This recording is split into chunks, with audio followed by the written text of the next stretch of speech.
over the city now, up the North Shore, heading up The following is a Evanston. special marine warning from the National Weather Service.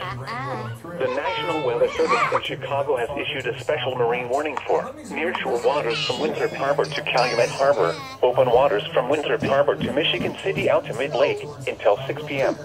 At 4:28 p.m., severe thunderstorms capable of producing waterspouts were located along a line extending from Wilmette Harbor to near Midway Airport, moving northeast at 35 knots.